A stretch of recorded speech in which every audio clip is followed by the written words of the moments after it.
Vox.org. Recording by Claudia Salto. Andersen's Fairy Tales by Hans Christian Andersen. Chapter 12. The Story of a Mother.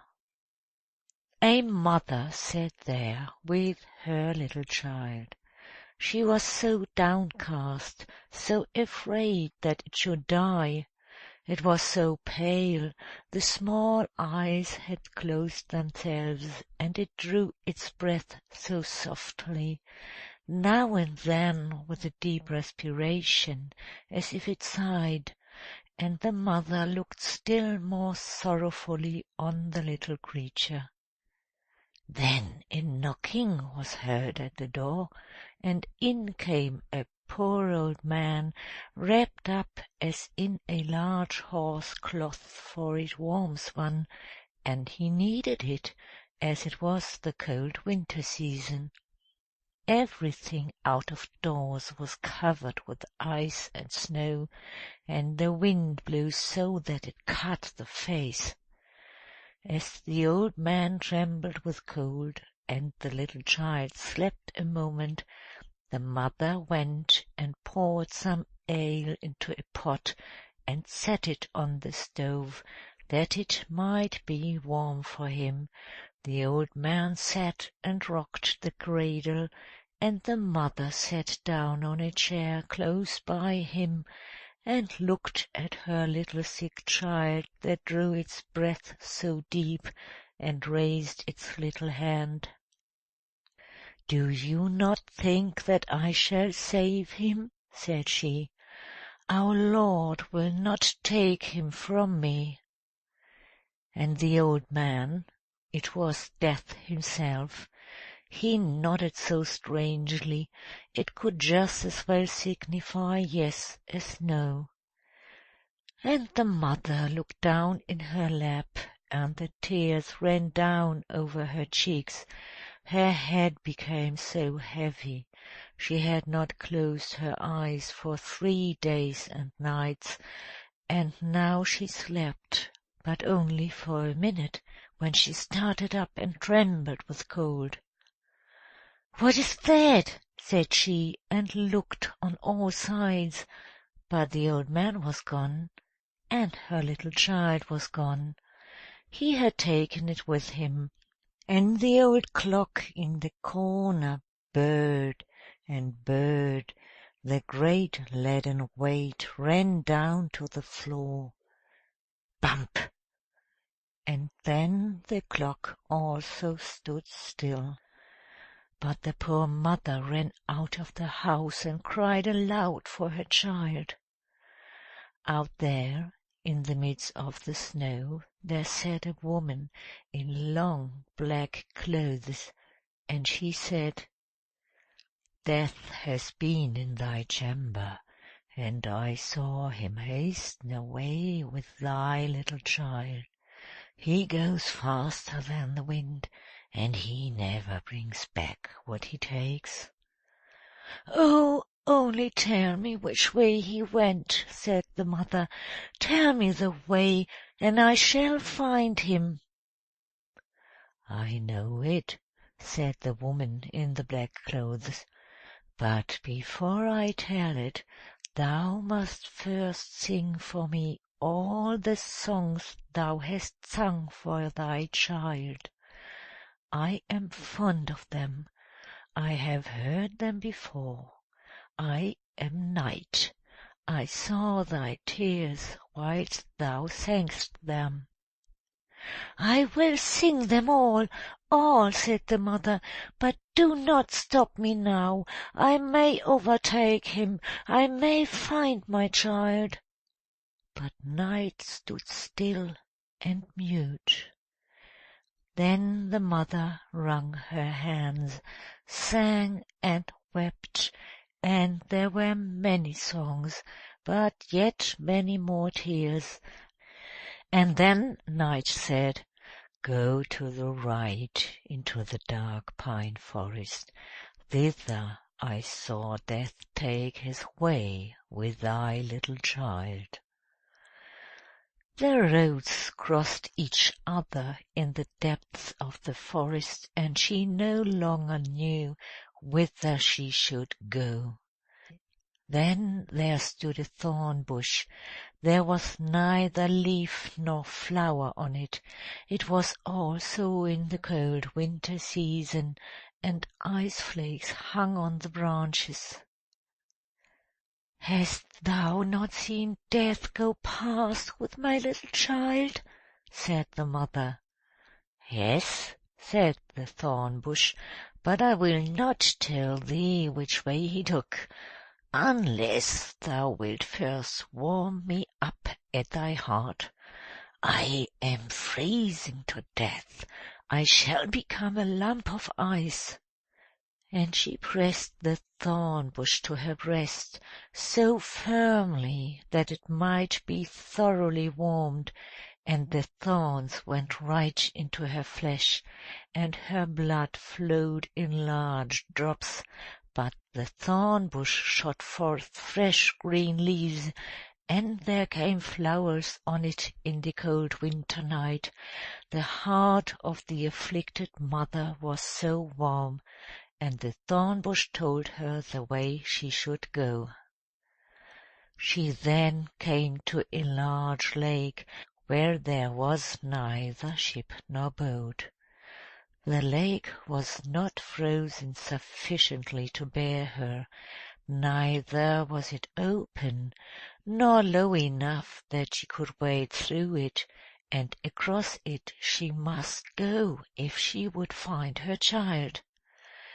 Then she lay down to drink up the lake, and that was an impossibility for a human being, but the afflicted mother thought that a miracle might happen nevertheless. "Oh, what would I not give to come to my child!" said the weeping mother, and she wept still more, and her eyes sunk down in the depths of the waters, and became two precious pearls. But the water bore her up as if she sat in a swing, and she flew in the rocking waves to the shore on the opposite side, where there stood a mile-broad, strange house. One knew not if it were a mountain with forests and caverns, or if it were built up, but the poor mother could not see it. She had wept her eyes out. "Where shall I find Death, who took away my little child?" said she. "He has not come here yet," said the old grave woman who was appointed to look after Death's great greenhouse. "How have you been able to find the way hither, and who has helped you?" "Our Lord has helped me," said she. "He is merciful, and you will also be so. Where shall I find my little child?" "Nay, I know not," said the woman, "and you cannot see. Many flowers and trees have withered this night.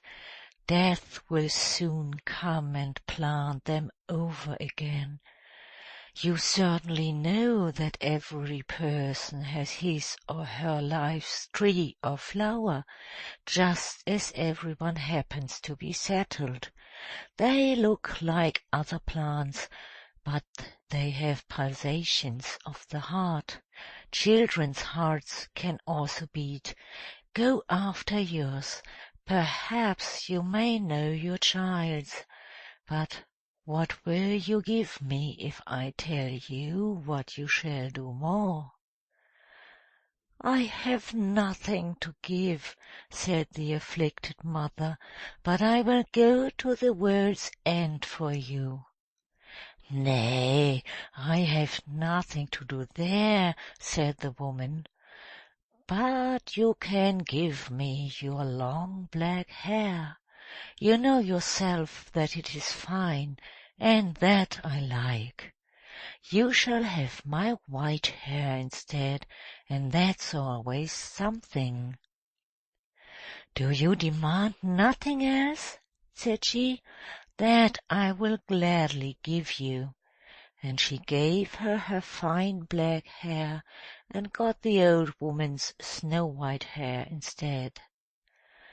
So they went into Death's great greenhouse, where flowers and trees grew strangely into one another. There stood fine hyacinths under glass bells, and there stood strong-stemmed peonies. There grew water plants, some so fresh, others half sick. The water snakes lay down on them, and black crabs pinched their stalks. There stood beautiful palm trees, oaks, and plantains. There stood parsley and flowering thyme. Every tree and every flower had its name. Each of them was a human life. The human frame still lived, one in China and another in Greenland, round about in the world. There were large trees in small pots, so that they stood so stunted in growth and ready to burst the pots. In other places there was a little dull flower in rich mould, with moss round about it, and it was so petted and nursed. But the distressed mother bent down over all the smallest plants, and heard within them how the human heart beat, and amongst millions she knew her little child's. "There it is!" cried she, and stretched her hands out over a little blue crocus that hung quite sickly on one side. "Don't touch the flower," said the old woman, "but place yourself here, and when Death comes, I expect him every moment, do not let him pluck the flower up, but threaten him that you will do the same with the others. Then he will be afraid. He is responsible for them to our Lord, and no one dares to pluck them up before he gives leave." All at once an icy cold rushed through the great hall, and the blind mother could feel that it was Death that came. "How hast thou been able to find thy way hither?" he asked. "How couldst thou come quicker than I?" "I am a mother," said she, and Death stretched out his long hand towards the fine little flower, but she held her hands fast around his, so tight, and yet afraid that she should touch one of the leaves. Then Death blew on her hands, and she felt that it was colder than the cold wind, and her hands fell down powerless. "Thou canst not do anything against me," said Death. "But our Lord can," said she. "I only do his bidding," said Death. "I am his gardener. I take all his flowers and trees, and plant them out in the great garden of Paradise, in the unknown land. But how they grow there, and how it is there, I dare not tell thee." "Give me back my child," said the mother, and she wept and prayed. At once she seized hold of two beautiful flowers close by with each hand, and cried out to Death, "I will tear all thy flowers off, for I am in despair." "Touch them not," said Death. "Thou sayest that thou art so unhappy, and now thou wilt make another mother equally unhappy." "Another mother!" said the poor woman, and directly let go her hold of both the flowers. "There thou hast thine eyes," said Death. "I fished them up from the lake. They shone so bright, I knew not they were thine. Take them again, they are now brighter than before. Now look down into the deep well close by. I shall tell thee the names of the 2 flowers thou wouldst have torn up, and thou wilt see their whole future life, their whole human existence, and see what thou wast about to disturb and destroy." And she looked down into the well, and it was a happiness to see how the one became a blessing to the world, to see how much happiness and joy were felt everywhere. And she saw the other's life, and it was sorrow and distress, horror and wretchedness. "Both of them are God's will," said Death. "Which of them is misfortune's flower, and which is that of happiness?" asked she. "That I will not tell thee," said Death, "but this thou shalt know from me, that the one flower was thy own child. It was thy child's fate thou sawest, thy own child's future life." Then the mother screamed with terror. "Which of them was my child? Tell it me! Save the innocent! Save my child from all that misery! Rather take it away! Take it into God's kingdom!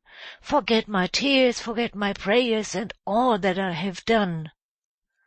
"I do not understand thee," said Death. "Wilt thou have thy child again, or shall I go with it there where thou dost not know?" Then the mother wrung her hands, fell on her knees, and prayed to our Lord. "Oh, hear me not when I pray against thy will, which is the best. Hear me not, hear me not." And she bowed her head down in her lap, and Death took her child, and went with it into the unknown land. End of section 12. The Story of a Mother.